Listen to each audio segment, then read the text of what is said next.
right. Well, I am your number one fan. I discovered your company, I want to say like 2 years ago, when I was looking for a solid, organic, clean foundation that, just fit my skin type. And I fell in love with your foundation.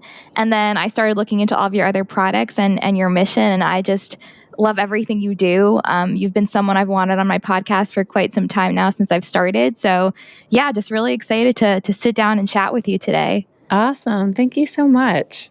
Yeah, absolutely. So first thing I love to start with, Emilie, and this is for my own knowledge as well as for our listeners, but I always love to ask, what inspired you to start your brand? And I've personally found that a lot of folks in the wellness space typically have very different backgrounds from what they're currently doing. So I'm always intrigued to hear the story. Yeah, for sure. So I was actually in college pre-dentistry. I was working in dentist offices and wanting to be in the dental field. And I had our first daughter, and she just had very sensitive skin and a lot of eczema. And that was like the spark into our wellness journey. We kind of spiraled into all things wellness, and making products that were good for her skin and for her eczema was kind of one of the first things that we did. And so, between her and my own, just issues that I was having with my health, we just were like on this quest seeking better health. And so what better way than to start with your personal care products? And, I learned about tallow. And so that's all the rage right now, right? Yes. Everywhere you go, everyone's talking about tallow. Tallow is definitely having a moment right now, for sure. Everywhere I look, there's good, and then there's some negativity around it too. But it's just giving it a lot of, no press is bad press, right? And so everybody is definitely talking about tallow right now. So true. I love that. Well, just for your own knowledge too, Emilie, my background is in finance. So I actually went to a business college up in Massachusetts, studied economics, was in finance for the past 8 years, and left in December of last year to pursue WellnStrong full time.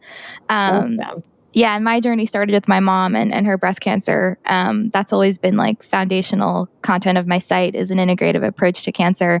But certainly I've expanded beyond that. And here we are 2 years later with the podcast. So it's been a journey too.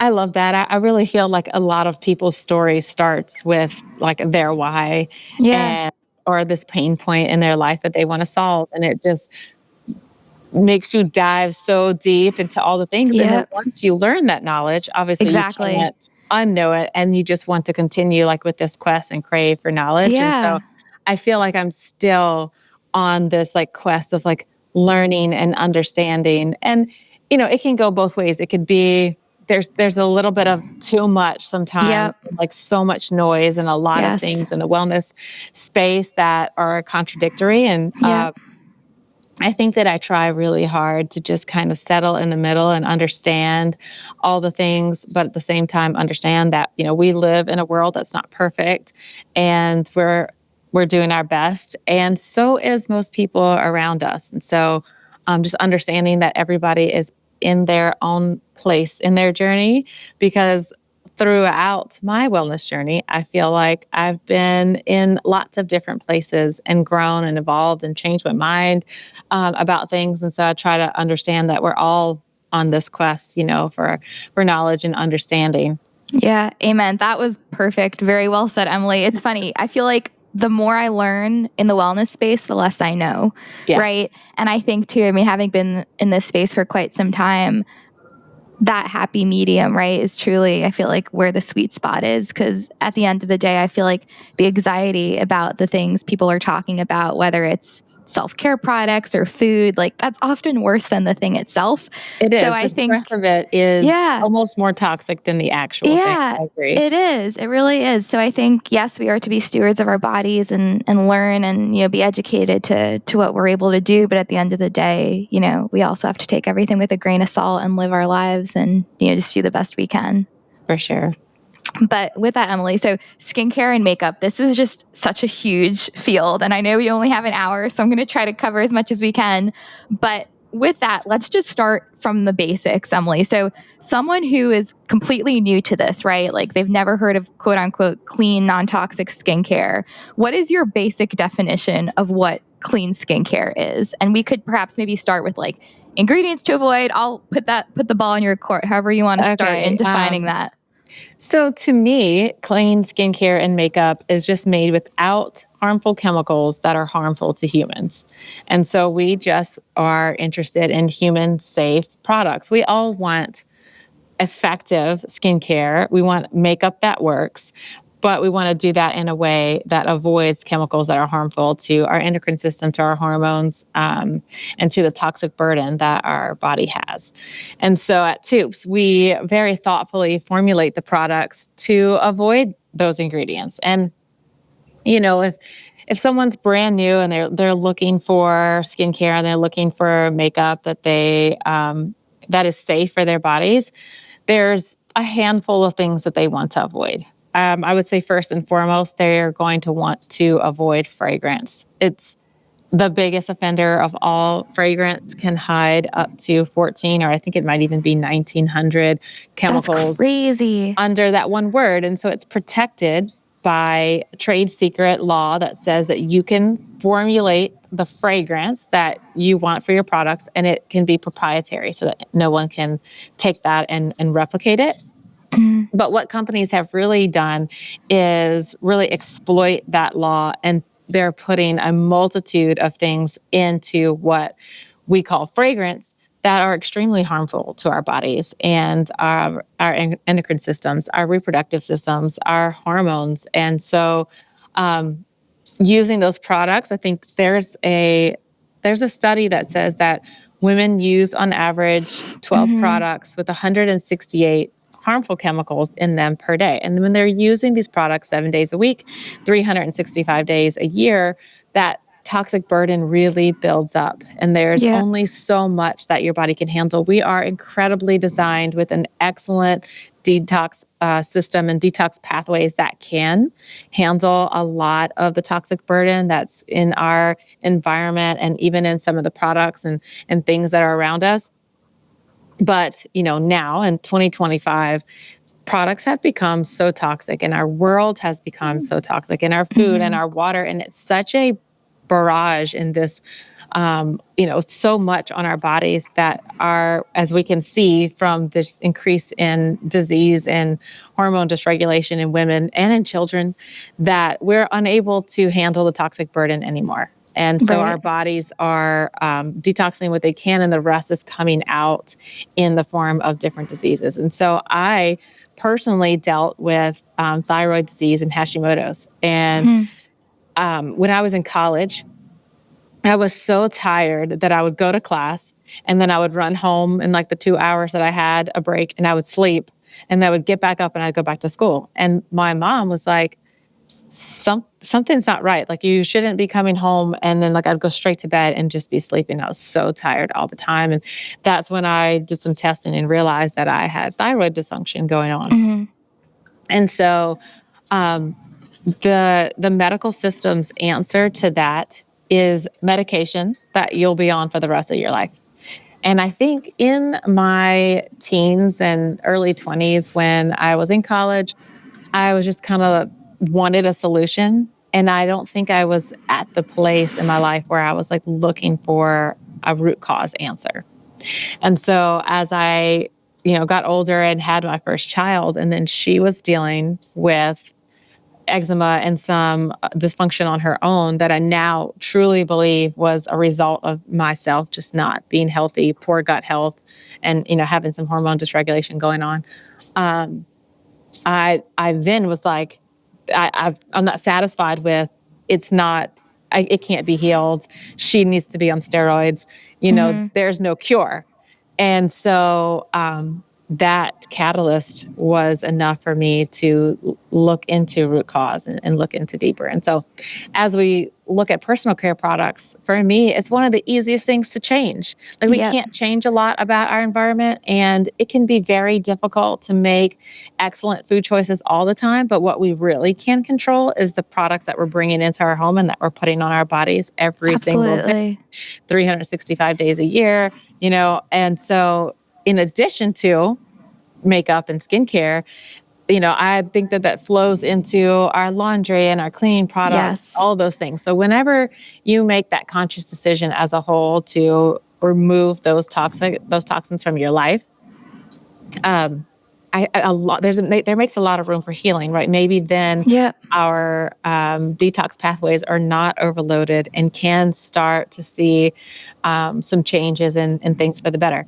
But what I like to tell people is that if it took years and years to get to this point where our system is overloaded, we're not going to feel better maybe in the first week. Like it's a lot of time for our body to slowly work its way and get that out. So I guess you asked me, what is clean skincare and makeup? And that is just free from harmful ingredients, good for human bodies, and not just free from the toxic burden, but good for you, nourishing to the skin and, healthy for our skin. So that's kind of my definition of what clean skincare and makeup is. That's perfect. That's such a powerful story. And one thing too, Emilie, as you were talking that I was thinking is, people don't necessarily realize that our skin is our body's largest organ, right? And it absorbs what you put on it. So, I used to think of things like externally as, it's just putting on my skin, I'm not ingesting it. Right. But then you have the people who are of the mindset of don't put anything on your skin that you wouldn't necessarily want to ingest, which, several years ago I thought was crazy. But the more I learned, I was like, actually, no, there's definitely an element of truth to this. And you mentioned endocrine disruptors before. For someone who has never heard that term before, what is an endocrine disruptor and why does it play such an important role, especially for women? Yeah, so endocrine disruptors are things that mimic hormones in our body. And so that could be phthalates, parabens, and these look like maybe thickeners, emulsifiers, preservatives, and things like that in skincare. And so what they do is they come into the body and they're so similar to what our hormones would be, but not. And so they attach to those hormone receptors, except that they don't give the right signal. And so that causes hormone disruption and dysfunction in the body. And so when your body is getting these wrong signals from the correct receptors, it's following that lead. And so in the case of women and hormonal health and reproductive health, that can look like, heavier and more difficult menstrual cycles. That can look like PCOS. That can look like thyroid dysfunction. It can be as simple as like dealing with chronic headaches and fatigue, and we don't know why. And so I think at this point, people assume because it's common that it's normal. And those things aren't equal. Yes, are headaches, tiredness, brain fog, are those things common? Yes, but are they normal? No, we can function at a level of thriving instead of making it through the day-to-day with these kind of low-grade symptoms that truly affect our lives as a whole. Right. And I think that cleaning up your skincare, your makeup, your home products is kind of the biggest first step. Yeah. Do you know what's so funny, Emilie? As we're talking about this, I keep having flashbacks to high school. And I don't know if this resonates with you, but I remember, at least for me, and given my mom was always very health conscious as we were growing up, she always shopped at Whole Foods. I joke that she was one of like the pioneers of Whole Foods when they first opened. But, we all go through that phase in high school where, you start wearing your makeup and you start checking out perfume. And I just remember going to the mall in New Jersey, the Short Hills Mall, and we'd walk into Abercrombie and Fitch, which was like the place to go for an eighth grader, freshman. And the smell was so strong. And we my friends and I loved that smell. We're like, that's the smell of Abercrombie, and I would go home and my mom would be like, go get in the shower. You reek of that perfume. And again, didn't realize at the time, but that probably was not the healthiest perfume made with the healthiest of ingredients. And even to that point too with Sephora, walking into Sephora and seeing all of these different makeup brands and testing things out. I am happy to say though that I have seen kind of, and I'm sure, you've noticed this too, but Sephora has introduced a lot more clean skincare brands, which is nice. But certainly everything is not, on the same level with clean skincare. So that's my other question for you too. I mean, when shopping for clean skincare products, like, are there any certifications that women out there should be looking for? I mean, certainly like, the EWG has a list of products and whatnot, but what are your thoughts on that? I have mixed thoughts on certifications. I think it definitely does show a higher level of dedication. But there are so many certifications and they are so incredibly expensive, and they've made this change towards their fee being a % of sales. And so that really pushes a lot of brands off. So they're going to continue to pay for the certification as their sales increase. So does their fee. And so I know that for me, that has put me off to some certifications that I would love to see. But certainly there are other certifications that are less of a money grab than that. And so when I think honestly that it's really on the consumer to be educated on what the ingredients are. So if you're turning around, if you're buying any product, anywhere you go, if you're going into Sephora and you're looking for clean skincare, they have a whole section that's more clean beauty. Right. Certainly several things in there are good and some are not. And sometimes it's the same brand. Some of the things I would say pass the check of being okay, but that doesn't mean every single thing at that brand is good.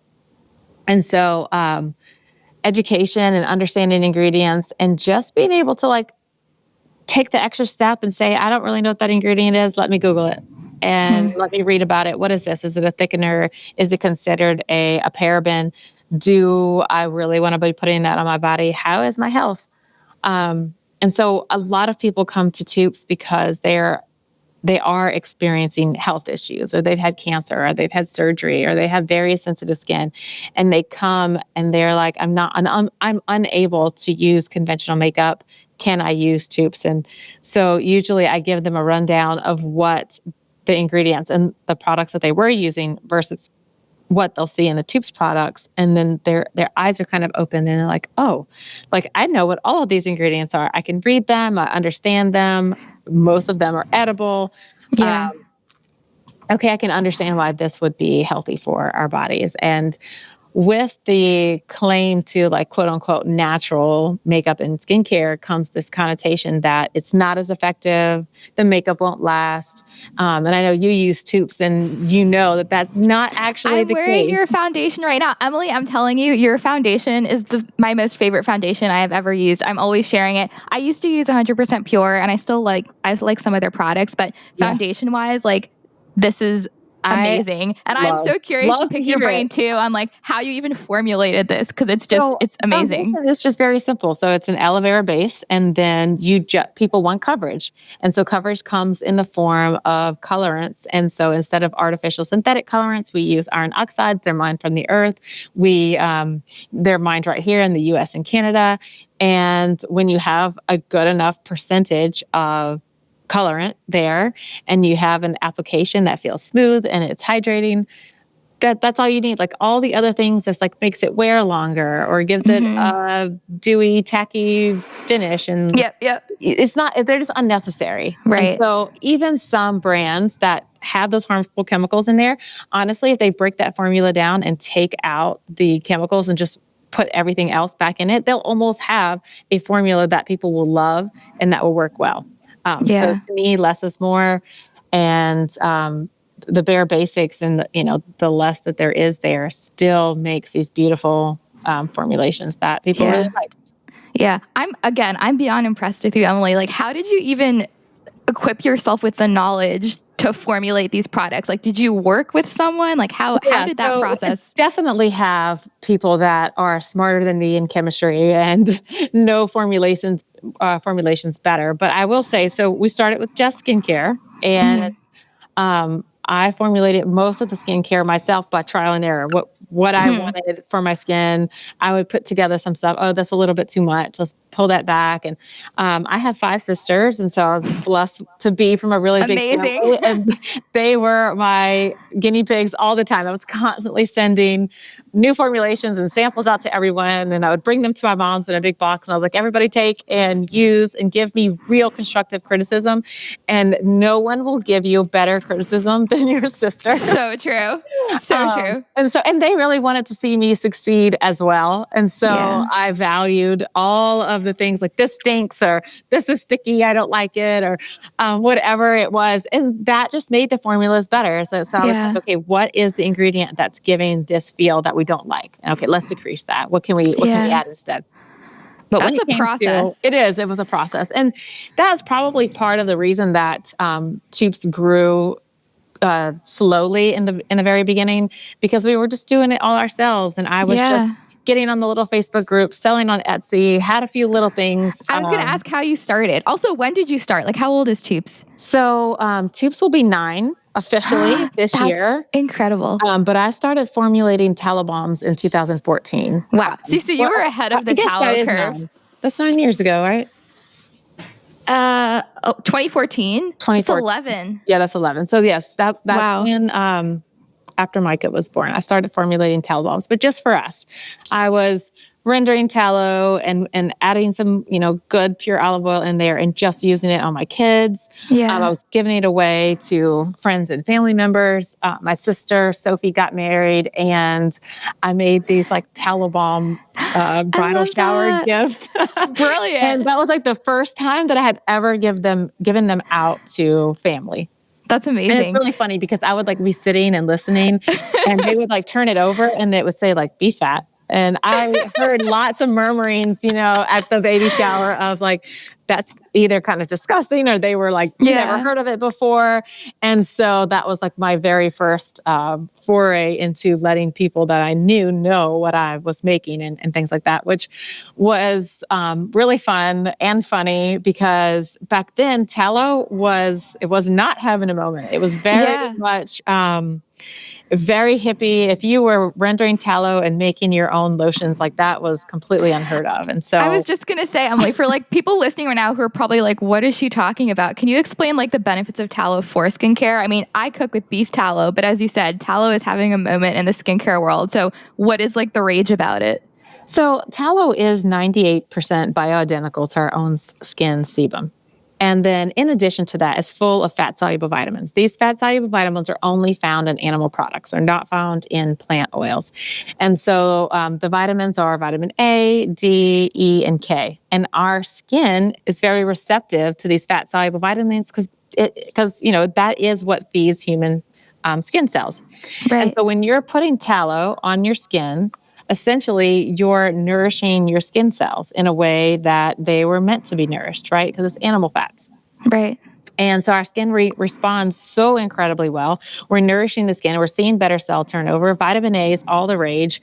It's like your natural retinol, right? Yeah. So in addition to that, it has fatty acids that are very anti-inflammatory. And so one of the main ones, or the one that everyone talks about all the time, is conjugated linoleic acid. It's CLA, and beef tallow has very high concentrations of CLA.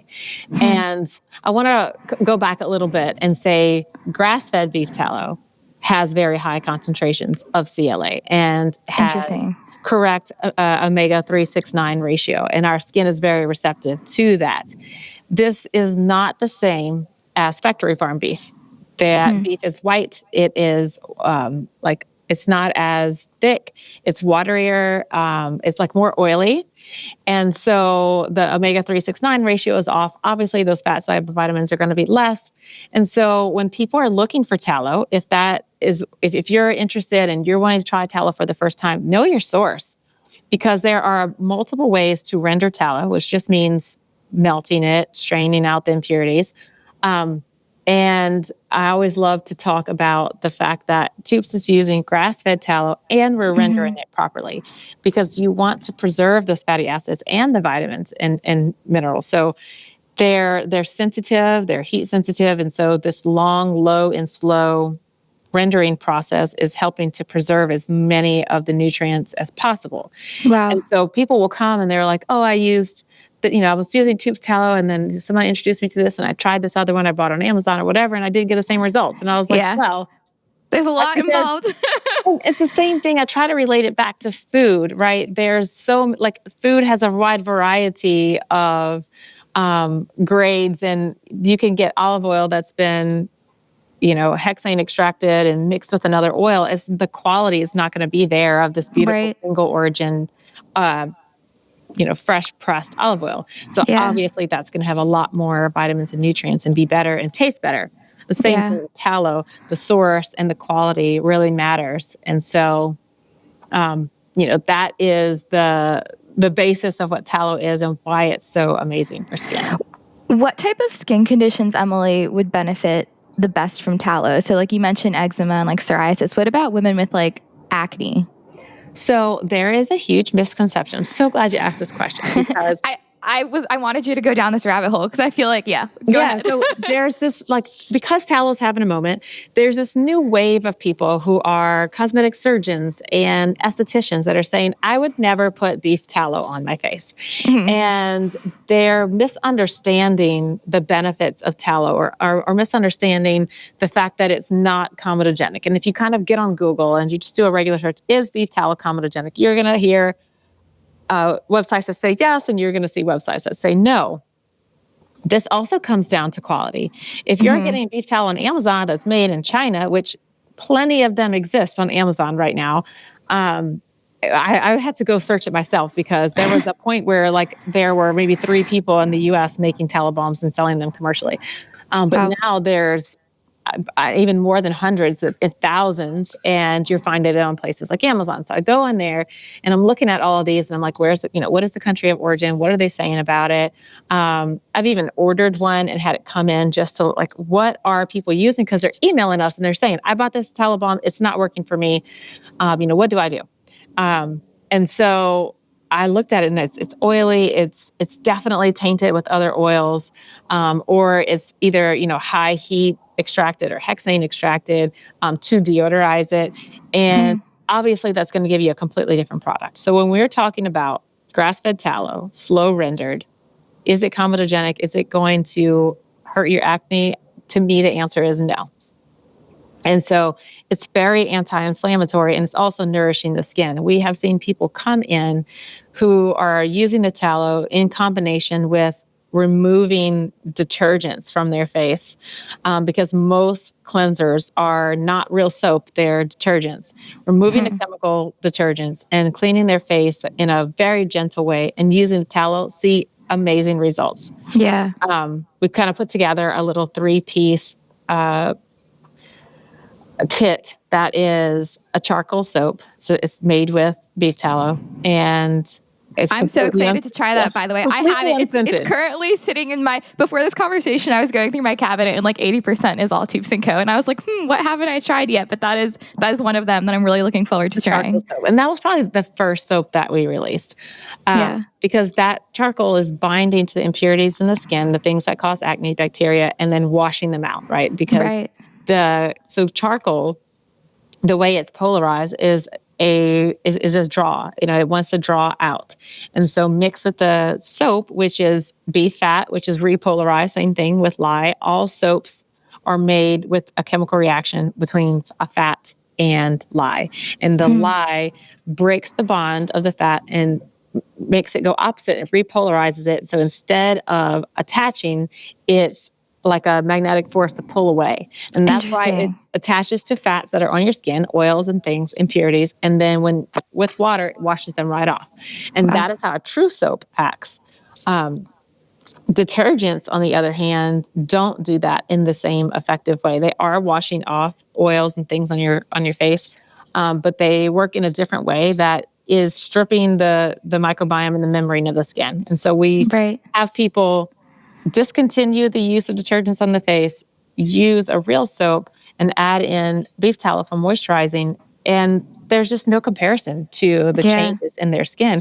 I love to read the emails and see the photos that come in, and people are like, Thank you so much. This is where I was. You changed my life. Yeah, and this is where my skin is now, or my child or my teen. Right. And, that is what we love to share that with our team, because that is why we do what we do. And so it's so encouraging to see and to hear. And that's why I love beef tallow for skin so much. I know. I love that. And going back to, again, thinking back in my high school days, with acne, the thing was Neutrogena, right? Everything was Neutrogena face wash, those exfoliators. And again, the irony is that you think if you have oily skin, using some type of stripping face wash like that might reduce the oil, which it does, but then it actually makes your skin produce more oil, right? So it's not necessarily... A lot of the questions that I hear are, I have oily skin. I don't think I should use tallow, which is oil, on my skin. And so I always like to give my example, because I always had oily skin because I was using those harsh abrasive things through my teens, apricot scrub, get as much as you can off. Yes. And so as I, in my 30s, when I started using beef tallow, I was like, oh, all of a sudden I don't have what I consider oily skin anymore. It kind of went more to like normal skin. And I don't even think that I realized back then when I first started using it, that it was the tallow. I was like, I'm getting older. Maybe my hormones are balancing. Yeah. And then when I really started learning more and understanding how it works, it was like, oh, your body says, oh, I'm oily enough. I have enough, especially because it's recognizing beef tallow as very similar to your own skin's oils. So I can dial back the production. Her skin is moisturized enough. Right. And so then over time, your body does dial back that overproduction of oil, balances out, and it's back to, normal skin. And so, I can't say enough things about beef tallow and skin. I've not seen it be comedogenic at all. I'm so excited to use it tonight. I'm excited to too. I'll let you know. I'm going to be like, Emilie, I used it. What are your thoughts on exfoliating, and how often should we be doing that, if at all? Yeah. So manual exfoliation, which is like with, walnut shells, or with something where you're physically removing the dead skin from your face, I think it's important to do if you have a buildup of dead skin on your face. So if you're not cleansing and you're having a buildup of dead skin on your face that you're not cleansing off. And so sometimes I tell like my daughter, just take your fingernail and scrape with your fingernail, an oily part of your skin is all kind of dead skin coming off. And she's like, yes. I'm like, okay, well, we need to exfoliate very gently, because then we're stopping the beef tallow from being able to absorb in our skin. We've got this layer of dead skin that's preventing it from being absorbed properly. Okay. So I think that just using a charcoal soap and a washcloth is enough. We don't need all of these like harsh physical exfoliants.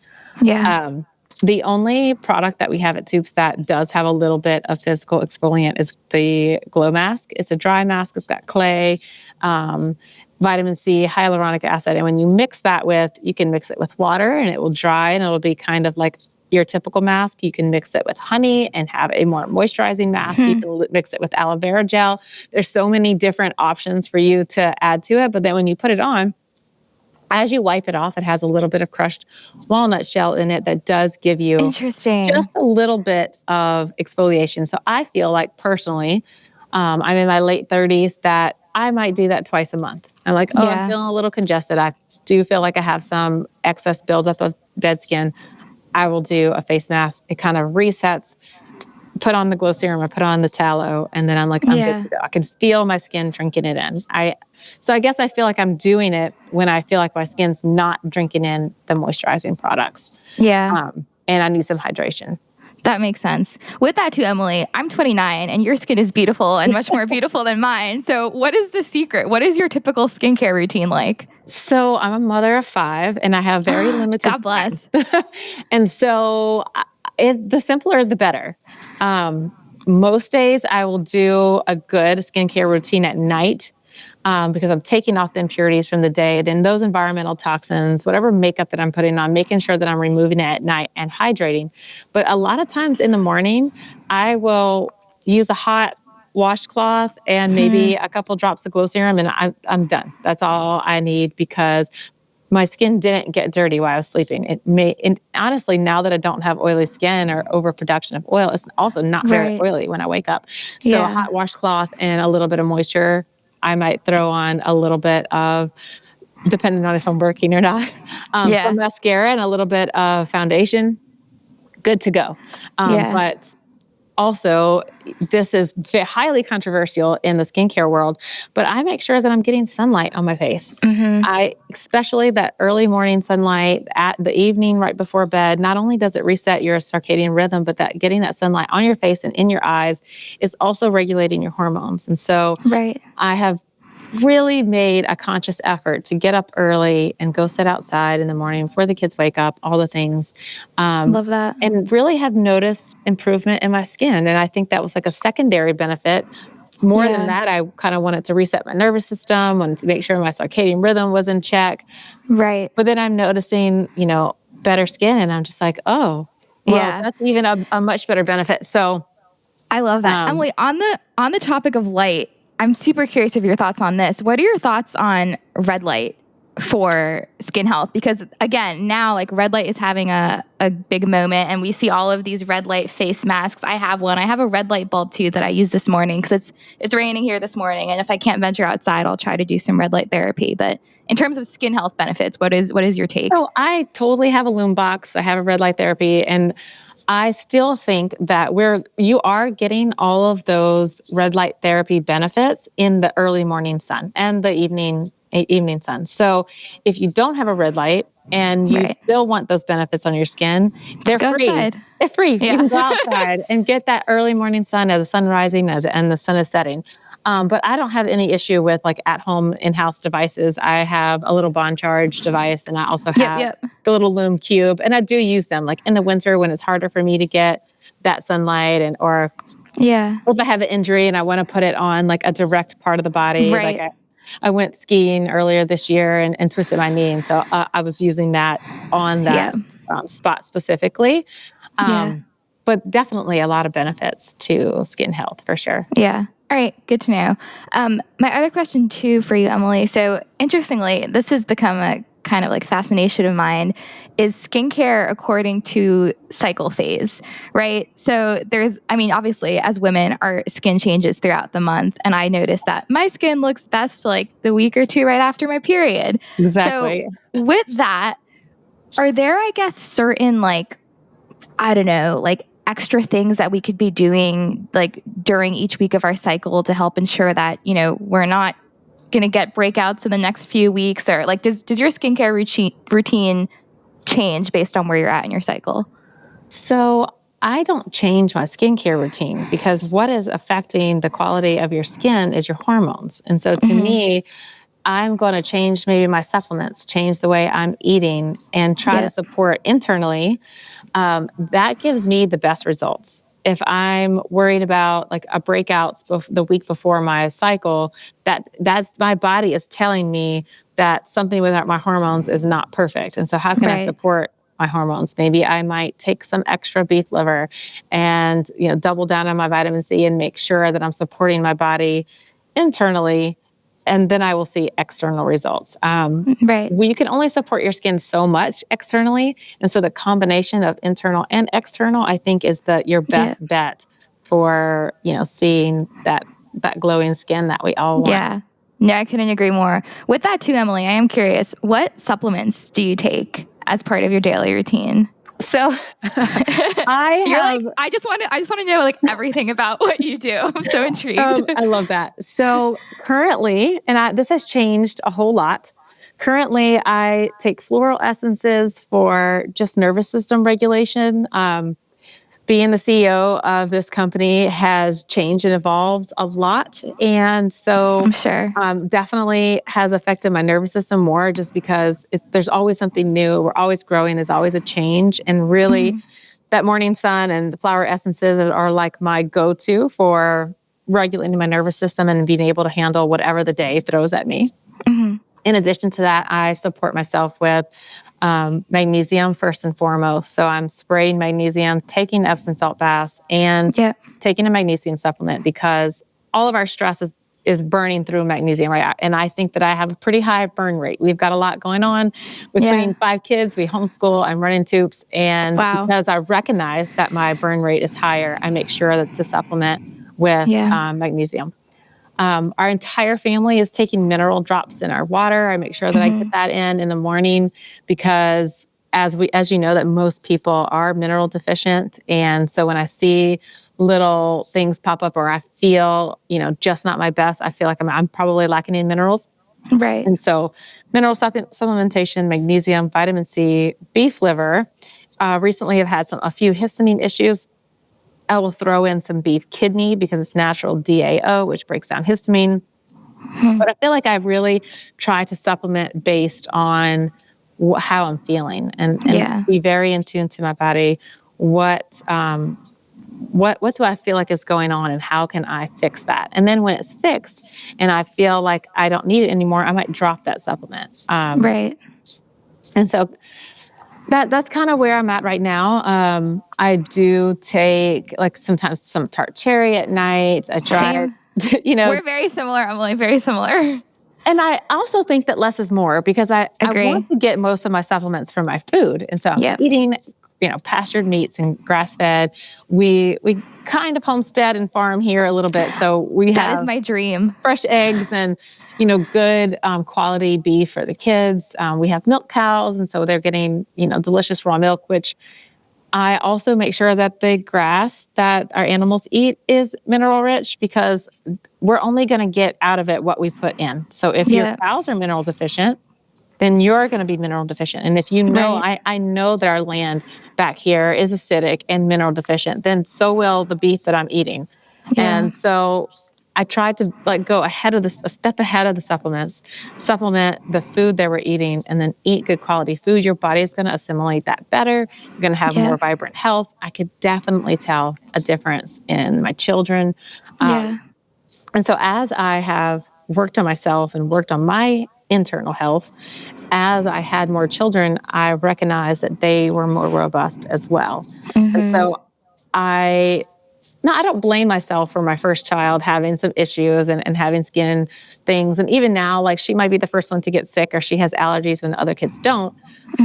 It was a huge learning to me that I needed to be healthy because I'm passing on my mineral status to them. And so thinking of them as they grow up and they will become parents, I'm trying to equip them with nutrition and a mineral status that as they have children, and especially my daughters, that they start off healthy and then they can have healthy children and robust. And we know that health is passed down multi-generations. You need 3 generations of good mineral status and healthy to have enough. And I listen to Morley Robbins and his podcast a lot. I don't know if you know who that is, but he is the creator of the Root Cause Protocol. And his number one study is on magnesium and copper and its effect on the body. And so I've really kind of tailored our life to making sure that our minerals are at optimum levels. And that way we can enjoy the most robust health. And in doing that, I have completely come off of all thyroid medication. That's incredible. My thyroid was healed. And, we moved to this farm and we changed our lifestyle. And so I saw immediate effects. Not immediate. It did take some time, but I saw long-lasting, long-term effects of this healthier lifestyle. So when people say, I ate all those things and I'm fine. I grew up eating junk and it's not that big of a deal. I'm fine.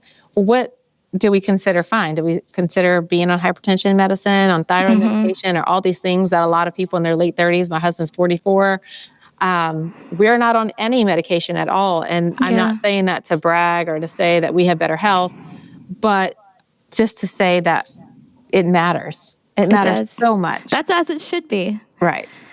Yeah. No, I love that. I couldn't agree more. And I love that you touched on nutrition because this is something else I want your thoughts on. For someone who does want to start, with an internal approach in terms of improving their skin health, what would you say to focus on in terms of food? And what would you say to completely omit from one's diet if we're looking to focus on skin health? Okay. So if I was really struggling with my skin health and I was looking to transform my cellular health in my skin cells, I think the first thing that I would drop is grains, and not forever. I don't believe that any food group is meant to be out of our diet forever. I think that it has its place at certain times, but I would drop grains, focus on, well-cooked vegetables, easily digested fruit, and pastured meats. You're going to see a huge change if you just focus on that. And then as I saw, that's what I did. I dropped all grains from my diet, focused on kind of a little bit of an intro GAPS style of eating where it was properly prepared. I did GAPS for a quick season years ago to try to reverse leaky gut. And when I tell you my skin was glowing, it was glowing. And I did abide by the complete protocol. It was very hard. But I feel like people today, it's hard, but I feel like people today, if you don't want to go that extreme, you could still just incorporate bone broth and a lot of the basic principles of it. Drink, collagen-rich bone broth that you're making yourself. You're not going to get this really in-depth, beautiful, collagen-rich bone broth from a box or from a can. And it's so simple. I have a very busy life, but it's nothing to throw the leftover chicken that we had for dinner in a crock pot with scraps of some veggies and purified water and turn that baby on and leave it on all night. Yes. Because the next day it's going to be absolutely delicious. And it's very difficult to get my kids to drink a mug of bone broth. They're like, nah. I would be over your house in a heartbeat, Emily. I'd be like, when's the bone broth ready? And so I just incorporate it into all the other foods that we cook. So I'll take that and I'll use that as the water to cook rice, or I'll use it as the base to a soup, or anything that we're cooking and I need a liquid, it's going to be that instead. So they're still getting it into their diet and into mine. Yeah. And we're not sitting there having to sip hot mugs of salty bone broth, Right. Which I don't mind doing at all. Same. But it's a little bit more difficult to getting into children as well. And so those Emily, are some tricks. Have you ever made bone broth hot chocolate? I have not. I know it's all the rage right now. I'm telling you, your kids would like it. They would if love you want to sneak it in, I make it. People look at me like I have 3 heads, but I'm like, no, you need to try this. It's really good. Your bone broth and you don't have herbs or salt, just meat and water. Yeah. Or the carcass and water. Yeah, exactly. And then I'll just add cacao, unsweetened cacao powder, my flax or almond milk, and then maybe some, Manuka honey, and boom, you can't even tell. I will definitely keep that in mind for hot chocolate season. Do it. Don't tell them. Just be like, here, I made you hot chocolate. Just see what they think, and then tell them. I think they would probably totally drink it, because when you're using raw milk and the cream rises to the top, when you make hot chocolate, you already have a little bit of oil on the top. Yep. So I don't think they would even notice the oil on the top of it. They probably would love it. Yeah. Sorry, I interrupted you. But you're talking about GAPS. Excellent. That down a hole. But yeah, GAPS is a really awesome gut healing protocol. And if you're seeing skin issues, it's most likely a gut connection. And so really focusing on gut healing through bone broth and soft cooked veggies and quality meat, you're going to see such a huge difference. And then add those things in later. So we do freshly milled wheat. We don't eat a lot of grains, but I will freshly mill. Kamut is my all-time favorite right now. And make muffins and things for the kids. And one, it's super filling, it's full of vitamin A and good for their guts and their digestive system. And so that's kind of how we eat in our home, is this. If we're going to eat all the things. We're not going to exclude any food group, but if we are eating them, then they're properly prepared and as nourishing to the body as possible. I love that. What about foods to omit? So when I say we don't omit any foods, we don't omit any food groups, but we're not eating seed oils and fast food. And so the seed oils is the fastest way to clog up your skin and promote acne. Mm-hmm. And I'm not saying that we're perfect and we didn't go to a barrel race on Saturday and my youngest daughter was eating French fries. But that's going to happen sometimes. You got to live. Right? Yeah. But I would say not even 80-20, but probably 90-10. We're quality food at home. And then even when we do go out, we're making good choices. Yeah. Yeah. Very cool. Do your children pretty much use Toups for skincare? Oh, yeah, for sure. That's all they use. My oldest daughter is 13. She'll be 14. So she's using Toups. She's right at that age. Yeah. You should have a Toups party with all of her friends and be like, this is an education 101 session. We literally just went through her makeup bag this weekend because she's starting to want to I say, but she's starting to want to like add some lip gloss or, a little bit of mascara. It's like on a weekend. And so I went through everything and I was like, baby, a lot of this is like a year and a half old because she doesn't really use it. I was like, let's do a refresh. Let's get rid of everything that you had that's old. Let's me and you, we're going to go to Toups. We're going to pick some stuff off the shelf and get you so fun. Yeah. And so that was really fun. Next to that, my son is 12 and then I have 3 sons in a row. They're not using anything at all. Not for face. They're using our baby wash is what we use primarily just for bathing. They wash their hair with just shampoo bar and that's as much as the boys, they want none. Yeah. And then I have one more daughter, but she is just about to be 2, so she's not quite there. But that's a great age gap because you have like the best of both worlds. It's a lot of fun. I really love it. I love that. With that too, Emilie, like how do you, you touched on it before, supplementing with magnesium from all the burnout, but like how do you balance running this empire and having 5 kids and homeschooling? Like how do you do that? I'm beyond impressed. I think anybody can handle what is given to them in the moment, and I have an amazing husband who is there for everything. We work together. We both exclusively do Toups. And so we both exclusively do kids, do home, do food, and do have some help in some areas where we've seen that it would be very helpful. But all in all, I prioritize work. I get up early and work. And then once work is done, I close the computer, I shut it off. And family time. Yeah, I love that. Makes a huge difference. We eat lunch all together every single day because our evenings are just chaotic. And while I would love to sit down at a table and all of us like eat dinner every night, a lot of times we're running to lessons and different things. So that doesn't always work out. And so to me, lunch is like the time where we all sit around the table, we're all eating. I make sure that I don't have, any meetings from 12 to 1. I go inside and we sit at the table, talk about how our day's going so far and enjoy lunch all together. And so that makes a huge difference because it kind of like sets the tone for the house for the day. If anything is going, on, they can bring it up early and quick. And then the evenings, our kids ride horses, so we're always off to the barn. And the dream going on in the evenings. But we just love it because we're outside, we're watching the sunset, and then we're home. And so I love that. Where did you grow up, Emilie? So I actually grew up in South Louisiana. My husband and I both. And now we live in Baldwin County, Alabama, which is as south as you can go. We're maybe 30 or so minutes from the Gulf. Okay. I've never been. Really prioritize being outside. But Louisiana is a very welcoming, very hospitable culture. And while I absolutely love it, we also love where we live now. And a lot of my family works at Toups. And so I've got my sister and her kids here, our brother and her kids here. And just, some of our family moving out here to just work with Toups. And it's really amazing just to kind of have all your family come in.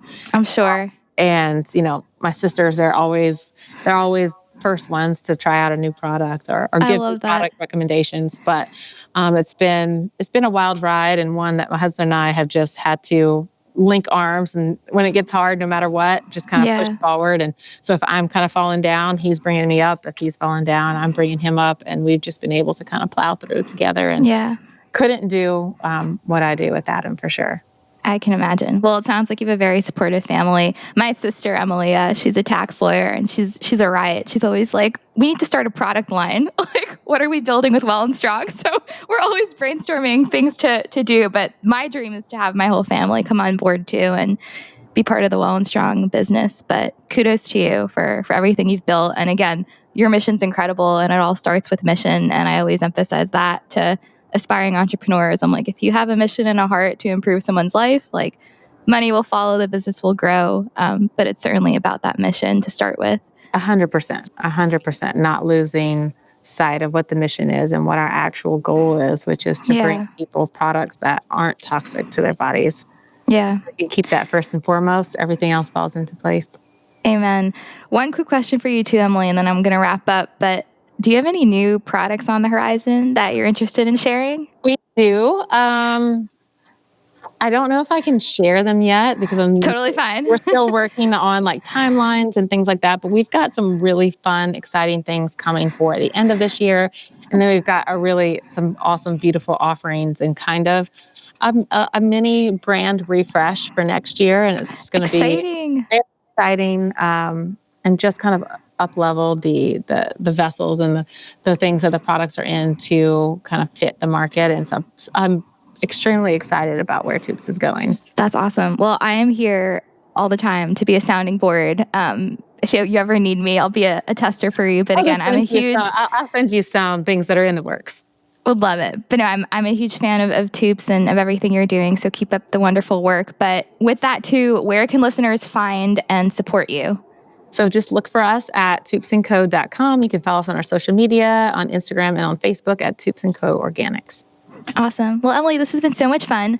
My very last question for you, and this is my favorite one to ask, and that is, what does being well and strong mean to you?